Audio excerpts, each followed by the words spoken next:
Ya lo inicié. A ver, córtale. Bueno, pues buenas tardes, bienvenidos a esta sesión del Seminario Junior. Hoy tenemos a Andrés Casillas que nos va a hablar sobre autómatas celulares. Él es egresado de la Facultad de Ciencias, actualmente es becario aquí en el instituto y está haciendo su tesis igual sobre autómatas. Su título todavía es sorpresa, su título. Entonces, pues adelante, Andrés. Muchas gracias, Miguel. Gracias por venir. Entonces, primero vamos a hablar de autómatas, entonces hay que saber lo que es un autómata. Entonces, la manera más fácil de imaginarse lo que es un autómata es, imagínense un tablero de ajedrez. Ese sería un autómata bidimensional. Un tablero de ajedrez, pero en lugar de que las celdas estén pues, como están en el tablero de ajedrez, en cualquier otra configuración, pongan las celdas como quieran. Entonces, por ejemplo, un autómata muy sencillo podría ser el tablero en blanco y solo una celda negra. Entonces, imagínense eso. Pero el chiste de los autómatas es que no nada más es el tablero y las celdas, sino que además va a ir cambiando. O sea, las celdas van a ir cambiando de color. Y van a ir cambiando de color según unas reglas que yo ponga. Yo puedo poner la regla que sea. Y la regla es local. O sea, yo voy a decir, ¿qué le va a pasar a cada celda al paso siguiente? Y eso le pasa a todas las celdas, en todo, se aplica igual a todas durante todo el proceso del autómata. ¿Sí? Entonces, por ejemplo, un autómata muy famoso es el juego de la vida de Conway. Fue un matemático muy famoso que de hecho murió en el 2020 por COVID. Y por ejemplo, aquí está el tablero, ¿no? Imagínense, en principio es infinito. Las celdas muertas van a ser negras, imagínense que tienen ceros. En realidad sería como una matriz de ceros. Y las vivas son las blancas que tienen 1. Y la regla local para este autómata es esta, ¿no? Una celda viva, o sea, si una celda está en blanco y tiene 2 o 3 células vecinas vivas, donde ¿quiénes son los vecinos? Los 8 a su alrededor. O sea, yo me fijo, por ejemplo, en esta celda. ¿Quiénes son sus vecinos? Estos 3, estos 2 y estos 3. Estos van a ser sus vecinos. Entonces, si está en blanco y tiene 2 o 3 vecinos blancos, al siguiente paso va a ser blanco. Y si está en negro, va a seguir negro, a menos de que tenga exactamente 3 vecinos blancos. ¿Sí? Entonces, pensándolo nada más como en Z2, sería como ceros y unos. Una celda está en 0 y tiene 3 vecinos con 1, al paso siguiente va a estar en 1. En otro caso, todo va a estar en 0. ¿Sí? Entonces, por ejemplo, podemos pensar en esta configuración cómo va a evolucionar. Todos los que están en negro, los que están aquí no nos preocupan, ¿no? Porque tienen puros vecinos negros, entonces se van a quedar en negro. Esta celda blanca, por ejemplo, tiene 2 vecinas blancas. Entonces, según la regla, el paso siguiente va a seguir siendo blanca. Entonces, la de blanco se mantiene en blanco. Y las otras 2 celdas blancas no tienen ni 2 ni 3 celdas blancas a su alrededor, entonces van a morir. Estas al paso siguiente van a estar en negro. Y las únicas 2 celdas negras que tienen exactamente 3 celdas blancas vecinas son estas 2. Entonces al paso siguiente, esa va a ser la configuración. Y entonces el chiste de esto es ir itirándolo, o sea, ir haciendo esto muchas veces. Se puede, no lo voy a hacer, pero se puede ver que de esa configuración se regresa a esta. Entonces esto es periódico. Es como nada más, se acuesta y se para, se acuesta y se para, se acuesta. Pero eso es para una configuración. O sea, puede haber configuraciones iniciales del tablero, pues puede haber las que se les ocurra. Que con estas reglas evolucionen, pues como vayan a evolucionar. Entonces, por ejemplo, el chiste de estas cosas es que, este es un ejemplo muy obvio, pero resulta que no son nada obvias. O sea, estas cosas tienen comportamiento muy complicado. Y un ejemplo es este video. Quiero ponerle, por ejemplo, ahí, para esto de aquí, este es un tablero todo en blanco. Ahora está al revés, las muertas están en blanco, las vivas están en negro. Son las mismas reglas que dije. Esta es la configuración inicial y el chiste es ver cómo va a evolucionar esto. Entonces, si lo corremos, lo interesante de esto es que se empieza a mover y estos píxeles que empiezan a caminar aquí son números primos. O sea, solo deja pasar los píxeles que están en posiciones primas.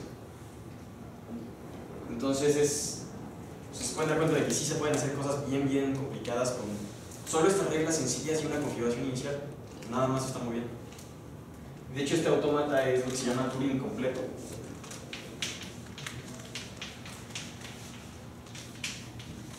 incompleto, que lo que significa es que básicamente es una computadora. O sea, si se dan cuenta, esto es como un programa, ¿no? En un lenguaje de programación muy primitivo, pero es un programa. Y que sea Turing completo significa que cualquier cosa que pueda hacer una máquina de Turing lo puede hacer este programa también. O sea, son de complejidad computacional equivalente. Entonces, sí hay gente que hace cosas ya muy locas con el juego de la vida. O sea, incluso han podido programar el juego de la vida dentro del juego de la vida y Excel y cosas así. Entonces, voy a empezar a formalizar un poquito más. Entonces, voy a dar la definición formal de un autómata. Entonces, es un autómata. ¿Qué necesito para especificarlo? Pues primero, la dimensión. O sea, ¿dónde voy a jugar? ¿En un tablero de ajedrez bidimensional? ¿O en solo un renglón? Sería unidimensional. Un conjunto de estados que serían los colores, ¿no? O sea, mi tablero va a ser solo blanco y negro, voy a permitir más colores, más estados en cada celda. Y si se dan cuenta, por la regla local que ponemos, necesitamos que este conjunto tenga aritmética. O sea, normalmente se piensa en un grupo o un anillo. Porque necesitamos poder combinar estados. La función f lo que me va a hacer es combinar estados, que es la función local, y me arroja un nuevo estado. Entonces tengo que poder tener aritmética en este conjunto. Luego, tengo que decir quiénes son mis vecinos. Este es un vector. Si mi dimensión es d, este es un elemento de zd a la n. ¿Sí? O sea, es un vector de n entradas, que en cada entrada tiene un elemento de zd. Que básicamente lo que me está diciendo es quiénes son mis vecinos. O sea, sobre quiénes va a actuar la función local. Y por último, la función local, que es una función que come tantos estados como vecinos, ¿no? Me arroja otro estado. Si fijan en una celda, ¿se vale que dentro de la vecindad consideremos solo una casilla? sí, claro. También. Sí, lo que sea. O la vecindad trivial, ¿no? Cada celda es sí misma. Cada vecindad, perdón, es solo de ella misma. Sí, es como muy libre. Entonces esto es formalmente un autómata. Ahora, algo importante es que siempre nos estamos fijando en configuraciones. O sea, como en fotos. Esa, por ejemplo, es una configuración. O sea, la foto de los estados en un tiempo dado. Entonces, formalmente una configuración es una función que a cada elemento de mi tablero le asocia un estado. ¿Sí? Les digo, hay que pensarlo como una foto de mi tablero en un tiempo dado. Y algo también interesante es que sí conocemos el comportamiento local del autómata. O sea, sabemos qué le pasa a cada celda. Pero siempre todas las preguntas que nos hacemos es qué le pasa a todas las celdas. O sea, cómo va a cambiar todo el tablero. Entonces siempre nos estamos preocupando por no la función local, sino la función que me manda un estado, una configuración a otra configuración. Entonces este sería una función del conjunto de estados, es el conjunto de funciones de z de n al conjunto de estados. Y a un estado me lo manda un nuevo estado. ¿Cómo lo hace? Pues g a un estado, pues tengo que decir qué le hace a cada píxel. Pues le aplica la función local a los vecinos. Esto se escribe así, c más c de c, perdón, a la configuración de los vecinos.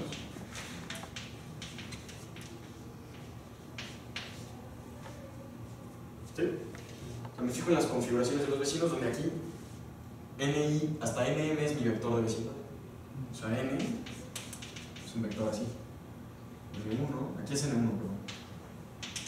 Hasta nm. Entonces, esa es la. Más o menos como para. Pues estos son dos de los conceptos claves de toda la teoría de autómatas. Entonces, una forma muy buena de atacar todos estos problemas es dándole al espacio de configuraciones una topología, en particular una métrica. Entonces, voy a definir distancia. Voy a definir distancia entre dos configuraciones. Entonces voy a decir qué tan lejos está una configuración C de una configuración E. Y después 0 si son iguales. O sea, si C de X es C de X para toda X. Si no son iguales, la voy a definir así que ahorita le explico.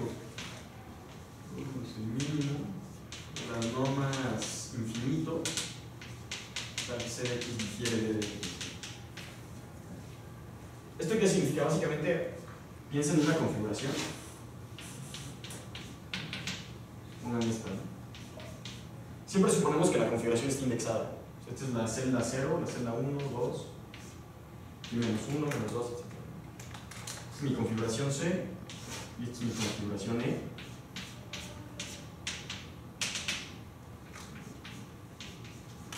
Supongamos esta. Son distintas porque el estado de esta celda es distinto.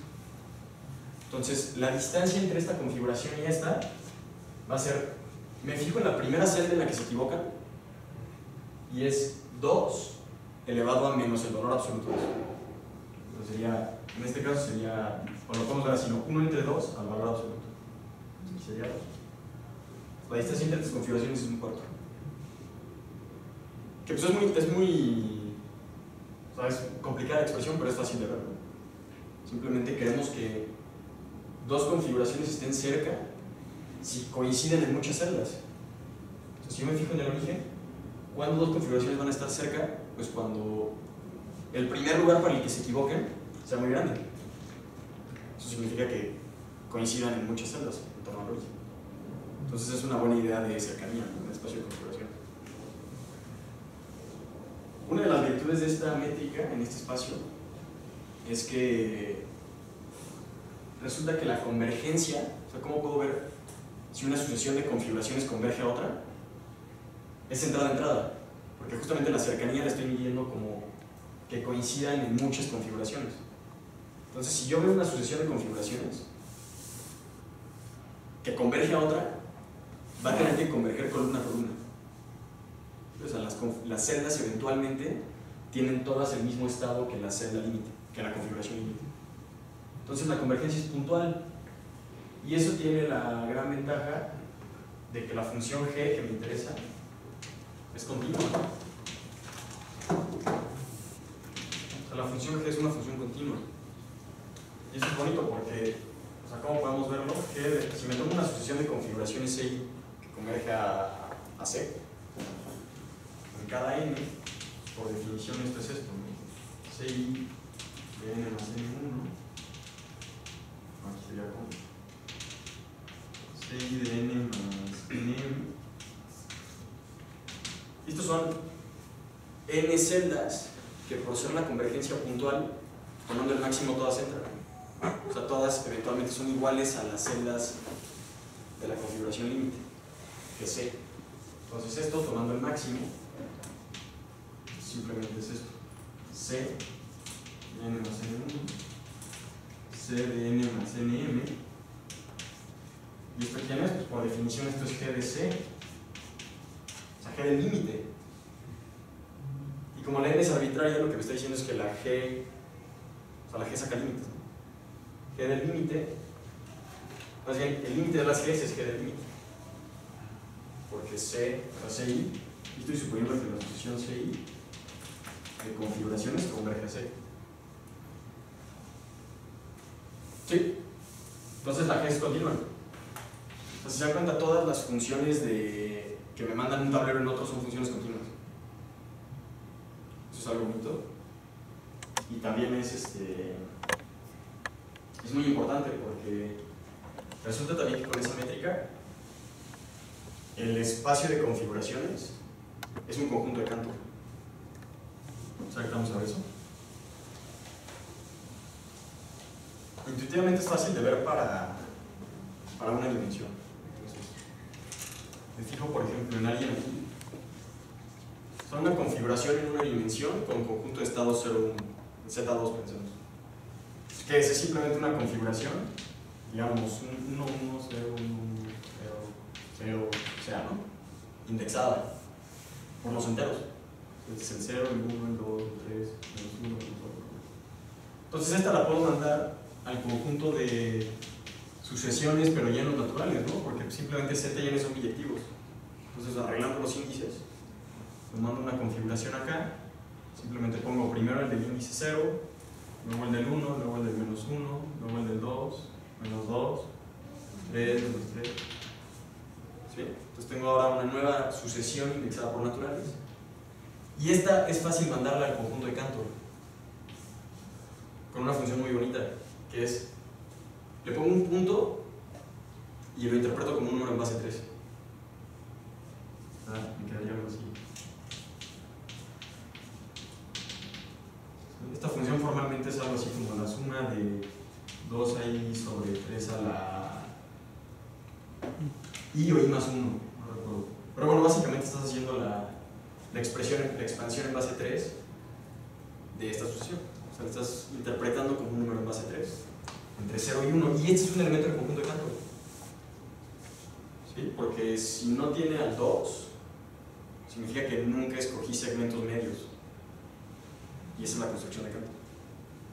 Entre 0 y 1 siempre lo parto en 3, escojo o el 0, si el primer decimal es 0, escogí el primer tercio. Si es 1, escogí el tercer tercio. Así me la llevo. Entonces este es un único elemento del conjunto de Cantor. Y lo bonito es que con esta métrica, aquí existe un homeomorfismo. Entonces el espacio de configuraciones es un espacio de Cantor. Y eso es muy bonito porque, entre otras cosas, ya hereda muchas de las propiedades de Cantor. Esto es compacto, es acotado, totalmente disconexo, perfecto. Esto es una bola de... Y esto para cualquier conjunto de estados. Ahorita lo hice para el 0,1, pero se puede ver que es para cualquiera. Entonces, en particular, nos va a interesar que este conjunto es compacto. Porque Cantor lo es. Es un poquito como... Bueno, para los que no hayan escuchado eso, esto de homeomorfismo es como el chiste este que dice que puedes... Bueno, no es un chiste. Que dice que puedes deformar una taza en una dona de forma sin romperla. Esos que sean espacios homeomorfos. Aquí es lo mismo. O sea, puedo deformar el espacio de configuraciones en el conjunto de Cantor sin romperlo. ¿Sí? Está padre. Entonces, en particular es compacto. Ahora, una de las preguntas que son muy interesantes es ver si, dado un autómata, o sea, tienen su regla, su función local. Pueden pensar en muchas configuraciones iniciales, como en el juego de la vida, ¿no? Ya vimos unas tan sencillas y otras tan complicadas con esto. Entonces pueden pensar si alcanza cualquier configuración del tablero. O sea, si yo puedo siempre encontrar una configuración inicial adecuada, tal que al correr el programa, o sea, al hacer que el autómata evolucione, alcance la configuración que yo quiero. Es un poco como llegar a casa de alguien y ver un tablero de ajedrez con las piezas puestas. Siempre te puedes preguntar si estaba alguien jugando o nada más las piezas están puestas al azar. Y es claro que en el ajedrez no, por ejemplo, si hay dos alfiles del mismo equipo en casillas del mismo color, pues no estaba jugando nadie, porque esa configuración nunca se alcanza con las reglas del ajedrez, nunca me lo permite. ¿Sí? Entonces es un poquito lo mismo, como preguntarse si alguien sí estaba jugando ese juego o si no. Y a esas configuraciones se les llama jardines del Edén.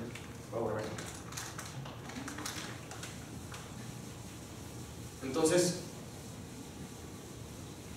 es bastante importante saber si un autómata tiene o no un jardín del Edén. Porque es como decir si hay configuraciones del tablero que son inalcanzables. Y eso se puede saber muy bien con la métrica. Entonces, digamos, por definición, un autómata A tiene un jardín del Edén. Sí, solo si su función... Bueno, decimos que el autómata es sobreyectivo si la función G lo es. Si A es sobreyectivo. Entonces, pues esto es casi por definición, ¿no? Si A no es sobreyectivo. O sea, si A no es sobreyectivo hay una configuración que no alcanza. Entonces ahí está el jardín del Edén. Si tiene un jardín del Edén, hay una configuración que no alcanza, la dada por la hipótesis, entonces no es sobreyectivo. ¿Sí? Pero normalmente nos interesa, como ahorita del ejemplo del ajedrez, ¿no? Bastó con ver que dos alfiles no estaban en una posición correcta para saber que ya todo el tablero da igual. Con ver solo esos dos alfiles, fijándome solo en esos dos, puedo saber que cualquier configuración del tablero que contenga ese patrón no va a ser alcanzable. Entonces eso es lo que se llaman huérfanos. Un huérfano es un pedazo finito de una configuración. Tengo una configuración. Un huérfano sería, por ejemplo, los píxeles de aquí, nada más. Mientras que el jardín del Edén es todo. Entonces un teorema muy bonito es que sí realmente basta solo también en autómatas celulares con fijarse en patrones. O sea, no tengo que, como en el ajedrez, no tengo que fijarme en todo el tablero, solo con encontrar dos piezas mal puestas ya puedo saber que esa configuración no se va a alcanzar. Entonces vamos a decir A tiene un huérfano. Queremos ver que A tiene un huérfano sí, solo sí tiene un jardín del Edén, pero lo vamos a hacer a través de la sobreyectividad. Entonces sí, solo sí que es G no es sobre.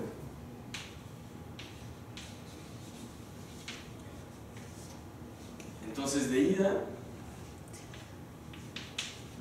sí es más o menos obvio, ¿no? Porque si tiene un huérfano, cualquier configuración que tenga a ese huérfano no va a ser alcanzable. Es como decir, si pongo los alfiles en una mala posición, pues ya me da igual dónde pongo las demás piezas, ya sé que ese juego no se va a poder jugar. Entonces la ida es trivial. Y el regreso es muy bonito porque solo es una línea. La demostración es muy bonita. Llamar la línea es la hipótesis. Entonces, si G no es sobre, significa que G aplicado al conjunto de estados, pues no es todo el conjunto, ¿no? Y pues ya, esa es la demostración. Pero a ver, aquí es donde usamos fuertemente la métrica. El conjunto de estados es homeomorfo a Cantor, entonces es un compacto. G es una función continua del conjunto de estados en sí mismo. Entonces la imagen de una función continua, la imagen de un compacto bajo una función continua es un compacto. Entonces este es un compacto. Por estar en un espacio métrico, es un cerrado. Este es un conjunto cerrado que no es el total. Entonces su complemento es un abierto no vacío. Pero ¿quién es su complemento? ¿Quién es el complemento de este conjunto? Es justo los jardines del Edén. El complemento de este son las configuraciones que no son alcanzadas al iterar G. Entonces lo que estoy diciendo es el conjunto de jardines del Edén es un abierto no vacío. Entonces al menos ya encontré un jardín del Edén porque es no vacío, entonces puedo agarrar a alguien ahí. Entonces pensemos en una configuración. Ya sé que existe, ahí está mi jardín del Edén. Pero por ser un abierto en un espacio métrico es punto interior. Entonces no solo él está metido ahí, sino que toda su bola también. O sea, hay un radio para partir del cual la bola de radio R está metida ahí. Pero ¿cómo son las bolas? ¿Cómo estaba dada mi métrica? La bola de radio R son las configuraciones que coinciden con esta R para acá y R para allá, ¿no? O sea, en un segmento de 2R. Entonces lo que me está diciendo esto es, ninguna de esas es alcanzada. Todas las configuraciones que coincidan con esta en un segmento de longitud 2R no son alcanzadas por G. Entonces ahí está mi patrón. Ahí está mi huérfano. ¿Sí? Esto es muy bonita porque sí es una línea, ¿no? Una lineata, pero sí. Ahora, esto tiene todo un...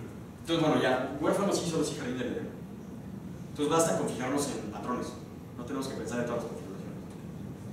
Y algo bonito, un teorema de los primeros, de los más importantes, que se demostró en el 63,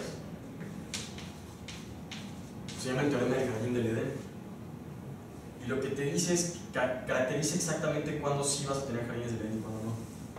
Y lo que te dice es, A tiene un jardín del Edén. Sí, solo sí, A tiene gemelos. Pues, ¿qué es un gemelo? Un gemelo es un patrón. O sea, dos patrones son gemelos y son distintos, pero van a dar al mismo lugar bajo G. Entonces, por ejemplo, si tuviera yo un autómata que al 0, 0, 0 lo manda al 0, o sea, un autómata que come 3, su vecindad es de 3, y cada que ve 0, 0, 0 me regresa un 0, y cada que ve 1, 1, 1 me regresa un 1. Este es un gemelo. Y hay un 0. Tiene que regresar lo mismo, pero son distintos. Entonces, a partir de esto yo puedo formar patrones que sean diferentes, pero que bajo G sean indistinguibles, o sea, que me manden a la misma imagen. Y un poquito la idea de la demostración es que puedo cambiar uno por el otro. Entonces sale como por combinatoria, como que tienes más elementos del dominio que a los que les puedes pegar, porque siempre puedes considerar configuraciones que no tengan uno de estos, porque lo cambias por su gemelo. Es más o menos la idea. Pero lo bonito de esto es que, por ejemplo, con el juego de la vida, piensen en estas configuraciones.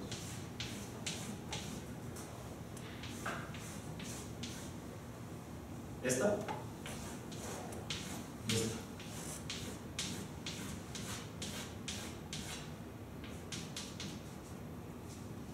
Bajo G, las dos van a dar al mismo lugar. Porque este es todo negro, todo está muerto, nunca van a ser. Y esto igual, este está vivo pero está muy solo. Tiene que tener 2 o 3 vivos para hacer. Entonces estos dos son gemelos. Entonces por este teorema el juego de la vida tiene un jardín de Edén. Y eso es algo medio inesperado, ¿no? Porque es un autómata muy poderoso, o sea, es un autómata Turing completo. Y a pesar de eso no alcanza todas las configuraciones. O sea, sí se le escapan cosas, a pesar de haber alcanzado el máximo nivel de complejidad computacional. Y más aún, ¿sí? ¿Y esa demostración es constructiva? No, es combinatoria. No es constructiva. O sea, no puedes llegar a él, al jardín del Edén, aunque ya conozcas lo que creo que sí, pero no por la demostración. En el caso, de hecho es una pregunta muy buena, en el caso de una dimensión hay un algoritmo de tiempo polinomial para encontrar jardines del Edén, y como lo hace, sí es con algo similar a esto, pero encuentra huérfanos. Para dimensión mayor a 1 eso es indecidible. O sea, no... Indecidible no es que nadie sabe, no, es que sabemos que no existe un algoritmo que hace eso. Entonces, pues al menos algorítmicamente no. Que tú lo puedas hacer, pues quién sabe. Sí. Pero bueno, y más aún, ¿no? Hay, o sea, no todos los autómatas Turing completos son sobreyectivos. Ni al revés. O sea, hay autómatas muy sencillos sobreyectivos, que ahorita vamos a ver si llaman lineales, que no son Turing completos y sí alcanzan todas las configuraciones. Y eso a mí se me hacía un poco raro. O sea, cuando lo vi por primera vez pensaba que era como paradójico, pero ya después de pensarle siento que no es tan raro, porque imagínense otra vez el ajedrez. Es un juego que, pues no sé si sea Turing completo, pero tiene chiste. O sea, es más o menos complicado, ¿no? Y ya sabemos que sí tiene jardines del Edén, o sea, los dos alfiles en el mismo, casillas del mismo color es un jardín del Edén. Bueno, es un huérfano y por lo tanto hay un jardín del Edén. Y ahora imagínense que yo les digo, vamos a jugar ajedrez, pero en lugar de las reglas normales, les digo que todas las piezas se mueven como el rey. ¿Les darían ganas de jugar ese juego? Suena muy fácil, ¿no? O sea, suena que no tiene chiste. O sea, suena un juego muy sencillo. Y a pesar de eso, intuitivamente es un juego que sí alcanza todas las configuraciones. O sea, todas las configuraciones del tablero puedo llegar a ellas, pues me muevo de uno en uno desde donde empecé, con cualquier pieza y ya llegué. Entonces es como, ya se me hace casi hasta natural este resultado. Que para que tengas un autómata suficientemente complejo, o sea, como que para que tengas complejidad también tienes que tener restricciones.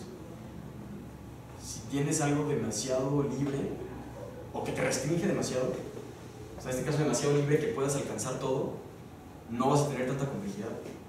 Es un poquito la intuición que tengo de esa analogía. Y de hecho no sé si existe un teorema de que, o sea, yo creo que sería un teorema de que A es Turing completo, sí, solo si A no es sobre. O sea, no sé si exista, pero sería así fabuloso, ¿no? Porque sería un teorema como de complejidad. Sería decir, si tienes un juego interesante, no puedes hacer todo. Y si puedes hacer todo, no tienes un juego interesante. Pero no, la verdad no sé si el teorema exista.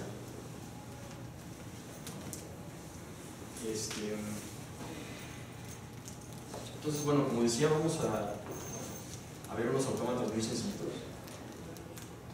que se llaman elementales, que estos los estudió, bueno, Wolfram demostró algo muy interesante, que es que no ganas complejidad ni pierdes complejidad considerando autómatas de dimensiones mayores o menores. Como que un autómata de dimensión 1 es, en términos de complejidad, puedes alcanzarlo, o sea, puedes alcanzar lo mismo que un autómata de dimensión 1 que uno de dimensión 2. Entonces no ganas nada aumentando la dimensión. Y de hecho hay otro teorema que ese no lo conozco también, que dice que tampoco ganas nada considerando vecindades grandes. Entonces Wolfram consideró las vecindades más pequeñas no triviales, que son vecindades de radio 1. O sea que si tengo una configuración, me fijo en una celda y su vecindad va a ser la celda y los dos de al lado, nada más. Y en una dimensión, porque si no ganas nada con aumentando la dimensión, pues trabajas con los de una dimensión. Entonces esos autómatas son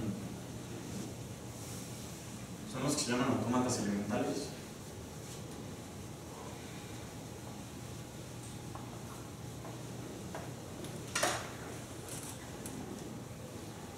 Entonces, digamos, un autómata elemental es una cosa de este estilo. El conjunto de estados tampoco importa, entonces voy a agarrar Z2. Bueno, si es finito no importa, si es infinito sí hay una distinción. Mi vecindad va a ser esta, menos 1, 0, 1. O sea, el de al lado, sí mismo, y el del otro lado. Y una función local, ahí sí, la función local que tú quieras. Y si se dan cuenta, como nada más estoy considerando 3, ahora me estoy fijando en 3 celdas y arrojando una celda más, muchas veces la función la dan explícitamente. O sea, porque basta con que yo diga qué le hace a cada uno de los casos, ¿no? Y no hay tantos. Pues hay 2 al cubo. Aquí puedo poner 2 cosas, 2 cosas, 2 cosas. Entonces hay 2 al cubo nada más. Tengo que decir qué le hace al 0, qué le hace al 1, qué le hace al 2, esto sale en binario. Qué le hace al 3, al 4, al 5, al 6 y al 7. Son todas las posibles configuraciones que yo pueda encontrar de 3 en Z2. Entonces, por ejemplo, yo puedo decir que le hace esto, ¿no? Y entonces esto seguramente lo han visto, que Wolfram luego habla de que dice la regla 10 o la regla 15, la regla 30, la regla 60. Y lo que hace es que fija, o sea, una vez que la función está dada, lo interpreta como un número en base 2. Entonces este sería 2 al cuadrado, más 2 al cubo, más 2 a la cuarta, más 2 a la quinta. Que según yo es 60. Lo habría que checar, pero según yo esa es la regla 60. Entonces así, o sea, nada más cuando vean en internet o lo que sea la regla 10 o la regla n, pasan n a base 2 y ya te da la información de la función f. Entonces es una muy buena forma de indexar las reglas. Y dentro de autómatas celulares elementales, lo que se hace es lo siguiente, ¿no? Imagínense que tenemos una configuración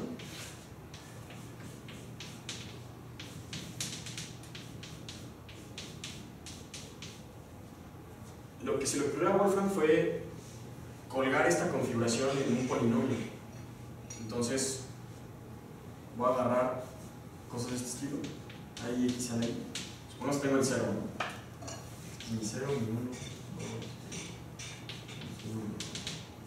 Y entonces pues cuelgo esto en un polinomio, donde a cada lugar, o sea, y es el índice donde está. Y esto le llamo el polinomio característico. En principio la y puede ir desde menos infinito a infinito. Pero por una razón que ahorita vamos a ver, realmente esto sí siempre lo podemos pensar como un polinomio ya, o sea, como potencias positivas ya. Entonces, bueno, vamos a pensar en esto que es el polinomio característico al tiempo t. Entonces es como meter en un polinomio o en una serie la información de mi autómata al tiempo t. Y ahora, para autómatas, Wolfram, además de los elementales, que son los más sencillos, consideró lineales. O sea, aquellos que su función de transición, su función come tres cosas. O sea, se fija en una celda y sus dos vecinos y me arroja otra cosa. Entonces pensó en las que tienen una función lineal. Sería alfa a la menos 1, a menos 1, es alfa 0 ahí, más alfa 1, ahí más 1. Los que tienen esa. ¿Y por qué considero eso? Porque hay una forma muy bonita de manipularlas algebraicamente. Y es, si nosotros consideramos este polinomio, le llaman polinomio porque acepta negativos. El polinomio de evolución, como esto.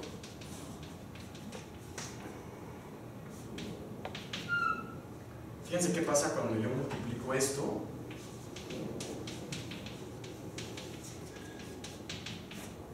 por mi configuración. Supongamos que aquí tengo un polinomio. Vamos así. Pues vamos a ver qué le pasa al diésimo. O sea, ¿quién es el coeficiente de x a la y? Pues sería alfa a la menos 1 por a y menos 1, ¿no? Porque esta x me empuja el coeficiente del x a la menos 1 al x. Entonces va a ser alfa a la menos 1 por a y menos 1. Esta alfa 0 pues nada más entra y multiplica ahí. Va a ser alfa 0 ahí. ¿Qué más? Y esta de acá, por estar a la menos 1, me regresa el que estaba en la potencia y más 1. Esto sería alfa 1, a y más 1, y ya. Este es el coeficiente de x a la y. Entonces este producto es simplemente esto, ¿no? ¿Pero qué es lo bonito de esto? Pues que este es mi f. O sea, lo que estoy haciendo es trasladando la evolución de mi autómata en un producto de polinomios. Para saber, si tengo una configuración codificada, para saber cuál va a ser la siguiente configuración bajo la función g, basta con multiplicarlo por este polinomio. ¿Sí? Y esto ya se pone muy bueno porque, por ejemplo, tenemos esta relación, ¿no?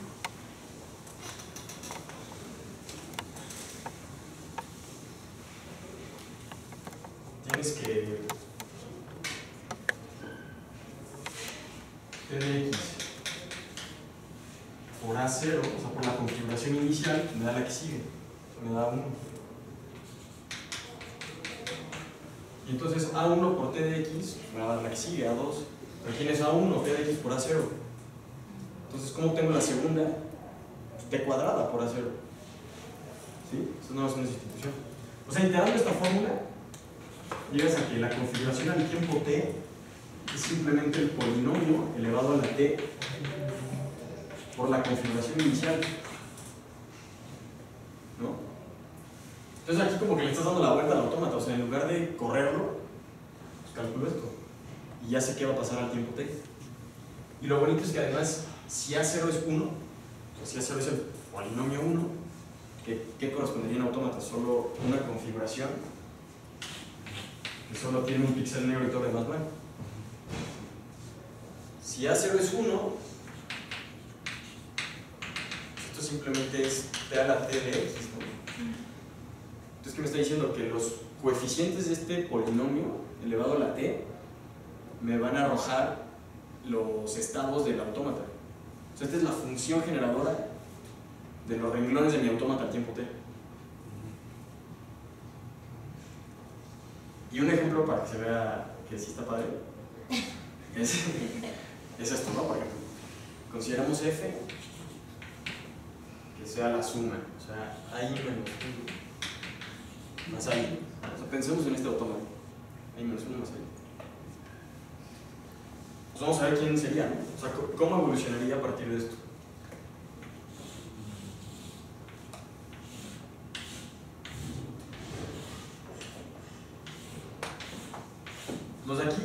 Los demás de la izquierda pues, suman puros ceros. Digamos que sería la posición 0, 1, 2, 3, menos 1, menos 2, ¿verdad?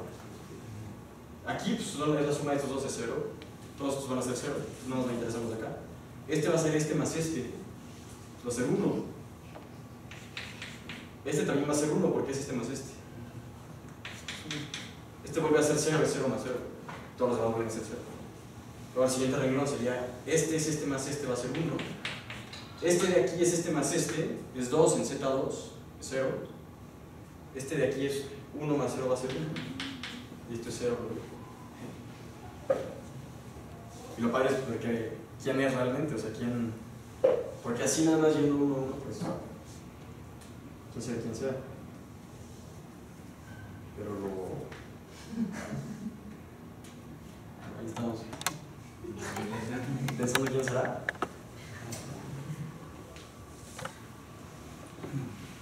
Aquí ya lo tengo programado. Pues es Pascal, ¿no? Está Pascal. ¿Y por qué es Pascal? O sea, ¿cómo sé que eso sí es Pascal y no es algo que se parece a Pascal, pero no es Pascal? Pues ¿quién es el polinomio de evolución? Sería 1 más x, ¿no? Entonces, ¿quién es el polinomio que codifica los renglones de mi autómata al tiempo t? Pues este a la t, o sea, 1 más x a la t. ¿Qué es? Son los binomiales, ¿no? T en i por x a la i. De i igual a 0 a t. O sea, aquí están. Es el autómata en cuyos renglones tengo los coeficientes binomiales módulo 2. Y eso sí es Pascal. De hecho, esta demostración me gusta mucho porque luego siento que en los cursos de donde nos presentan a Pascal es medio mágico cómo sale Pascal. Y luego ya te convencen de que tiene una bola de propiedades y de que es. Pero ¿a quién se le ocurrió ese algoritmo? O sea, ¿quién dijo voy a poner un 1 y voy a empezar a sumar 2 unos, 1, 2? O sea, eso como que no. O sea, no te habla nada del proceso de tener Pascal. Y aquí sí. Aquí estoy hablando de que el proceso de hacer esto iterativamente me va a dar un objeto en cuyos renglones tiene estas cosas. El proceso, o sea, el propio algoritmo, es como un input y output de algoritmos.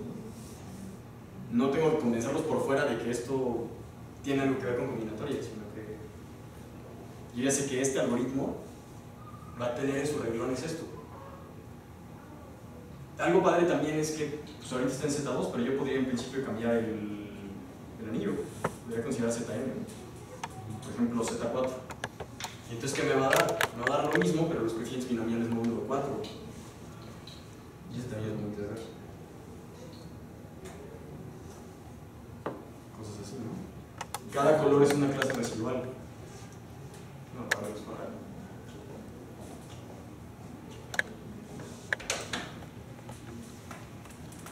Y uno puede ir cambiando el anillo e ir viendo cómo se va transformando el triángulo de Pascal, ¿no? Cómo va.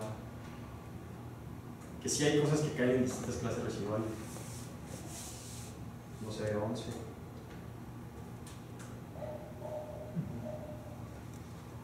Y algo muy bonito de esta forma de ver a los autómatas también es que, o sea, Pascal es 1 más x a la t, ¿no? Son los coeficientes 1 más x a la t. No, y esto nos dice cómo generalizar Pascal. Porque ¿cómo le hago para obtener un autómata en cuyos coeficientes tenga 1 más x al cuadrado de t? O sea, en los cursos quién sabe, porque no lo vemos desde el algoritmo. Pero aquí sí, o sea, ¿cómo le hago para obtener un autómata que tenga esto? Pues nada más lo escojo la f, de tal forma que el polinomio característico, el polinomio de evolución, sea este. ¿Sí? ¿Cómo escojo esa f? Pues simplemente sumo, o sea, ahí me lo está diciendo, es ai menos 2 más ai menos 1 más ai. Porque ¿quién es el polinomio de evolución de esto? 1 más x al cuadrado. Háganlo, ¿no? Pongan un. sea, ahorita que lleguen a su casa, lo pueden ver, ¿no? O sea, ponen un... Y ahora sumo, a cada lugar sumo este y sus dos anteriores. Aquí sería un 1 porque estoy sumando 0, 1, 0, otro 1 porque es 0, 0, 1, los demás son 0, luego sería 1, 2, 3, 2, 1. O sea, háganlo, y estos sí son los coeficientes de estas potencias. Si yo elevo esto al cuadrado, sí me da esto. A dar 1 más 2x más 3x, no sé qué. Entonces tengo una forma muy bonita de generalizar Pascal. Solo considero, o sea, solo cambiando la vecindad, puedo generalizar el triángulo de Pascal. Entonces, ¿cómo se ve, por ejemplo, para 2? Sí, sí.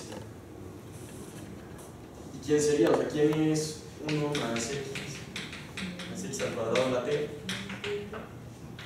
O sea, aquí tengo los multinomiales. O sea, son los coeficientes multinomiales ahora. Ahora estoy viendo la paridad de los multinomiales. Y pues uno puede aquí jugar, ¿no? Todo. 3, o sea, ¿qué es? Pues ahora estoy en 3. ¿De quién estoy hablando? 1 más x al cuadrado más x al cubo. A la t. Esta es la generalización de Pascal para 4 términos. Así. Y la verdad es medio adictivo estar aquí.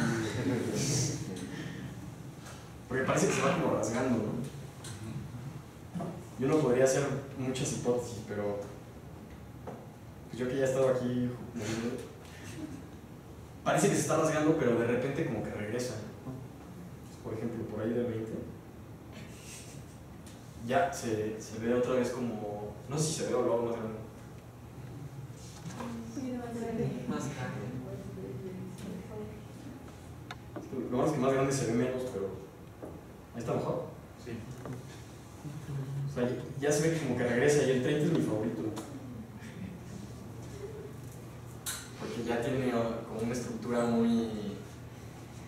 O sea, estos son los módulo 2, los coeficientes de 1 más x cuadrado hasta x a la 30 elevados a la t. En cada renglón tiene esas cosas.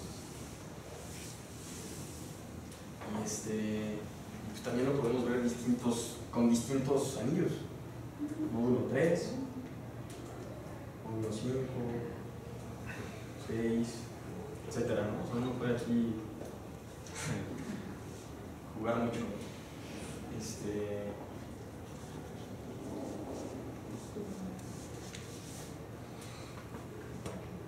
Bueno,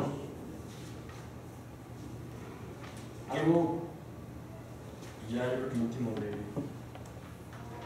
de esto es que los lineales, como precisamente su evolución está dada por el producto de un polinomio. Si yo tengo dos configuraciones iniciales, A0 de x más B0 de x, o sea, tengo un píxel por allá prendido y otro por acá. Su evolución, ¿quién va a ser? Pues va a ser multiplicarlos por t. Pero el producto de polinomios es distributivo. Entonces esto es t de x por A0 de x más t de x por B0 de x. Y esto en realidad pasa a la n.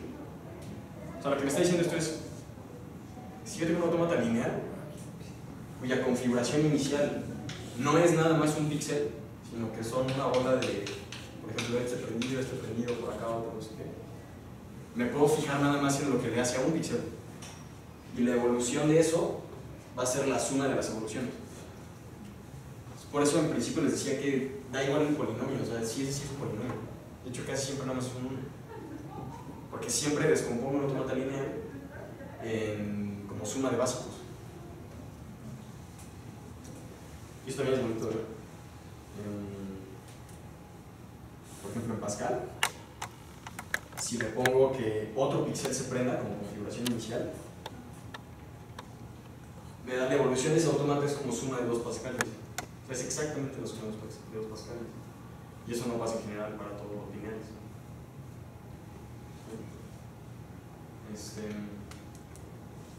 Y estos todos son sobreyectivos también. Todos son porque Pues sí, justo como demuestras que no puede tener gemelos, porque si tuviera gemelos, si tuviera dos patrones que van a dar al mismo lugar bajo G, a cada patrón lo puedo descomponer en básicos. Entonces, concluyo que los básicos tienen que ser iguales. Pero si los básicos son iguales, no son gemelos, eran del mismo patrón. Entonces, todos estos son sobreyectivos. Y ninguno es Turing completo. Porque de hecho son reducibles. Esto nos está diciendo que es reducible.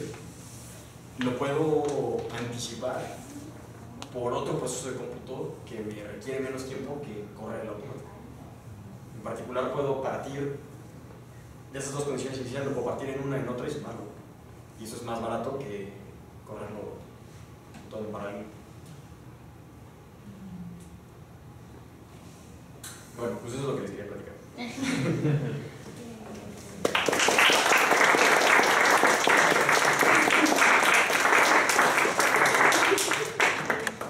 ¿Alguien tiene dudas?